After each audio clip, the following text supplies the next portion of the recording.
12वीं जमात दा पंजाबी दा जिहड़ा सिलेबस है 2021 वास्ते स्मार्ट सिलेबस तैयार किया गया।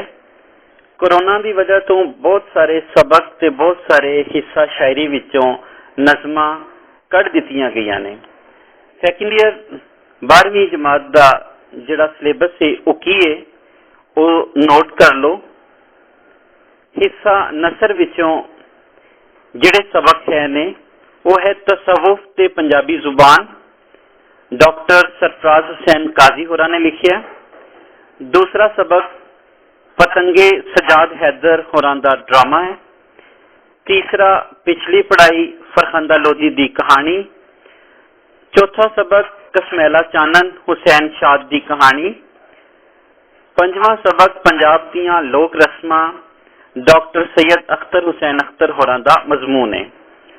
12वीं जमात विच सिर्फ 5 सबक हिस्सा नसर विचों आणगे। इहदे विच याद रखो कि जिहड़े जिहड़े लिखारियां दे नाम दसे गए ने, लिखारियां दी हयाती दे विचों MCQ ते मुख्तसर सवाल भी जिहड़े बननगे, इसलिए उन्हां दियां हयातियां नूं भी चंगी तरह देखना है।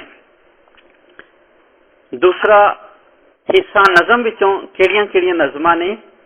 हमद बारी ताला पहली नज़म है वो लाजमी है, मौलवी लुत्फ अली बहावलपुरी होरां दी। दूसरी नात राकब कसूरी होरां दी लिखी हुई। बोल फरीद हजरत बाबा फरीदुद्दीन गंज शक्कर रहमुल्लाह अलैह दी।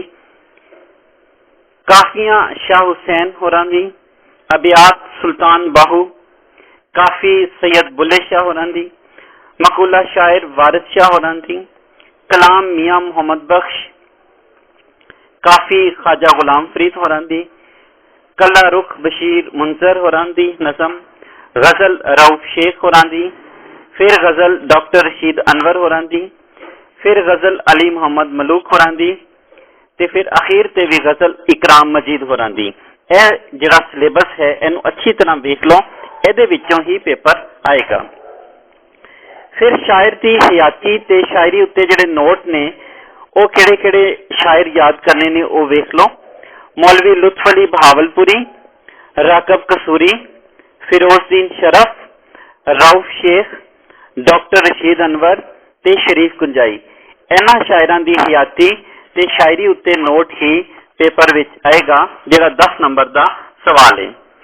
हिस्सा ग्रामर विचों इल्मे बयान दे विचों किहड़े चीज़ां आणगियां।